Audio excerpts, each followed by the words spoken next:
একদিন এক জঙ্গলে মা হাতি হঠাৎ খেয়াল করলো তার ছোট বাচ্চা হাতিটি নেই। বুক ধকপক করতে করতে ছুটে চললো রাস্তায়, খুঁজতে খুঁজতে চারদিকে শেষ করে ফেললো, তবুও কোথায় বাচ্চা হাতির দেখা পাচ্ছে না। হঠাৎ এক ফাঁকা কাঁচা রাস্তায় ভারী পা পিছলে গিয়ে মা হাতি পড়ে গেল। পড়ে গিয়ে তার ডান পা ভেঙে যায়। সেখানেই সে ব্যথায় চিৎকার করে কাঁদতে লাগে। চারিপাশে কেউ নেই। কিছুক্ষণ পর ধীরে ধীরে তার পাশে এক কচ্ছপ এসে দাঁড়ায়। কচ্ছপ বলল, ভয় পেও না, আমি আছি, ধীরে শ্বাস নাও বন্ধু। সে কাছে গিয়ে পাতা আর পানি এনে দেয়।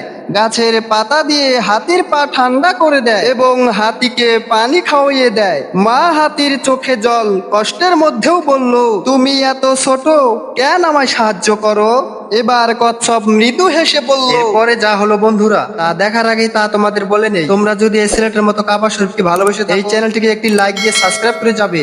বন্ধুত্ব মাপা হয় না ওজন দিয়ে। পেছন থেকে তখন ছোট বাচ্চা হাতিটা দৌড়িয়ে এসে মায়ের পাশে দাঁড়ায়। মা হাতি কচ্ছপকে দেখে বলে, তুমি আমার প্রকৃত বন্ধু।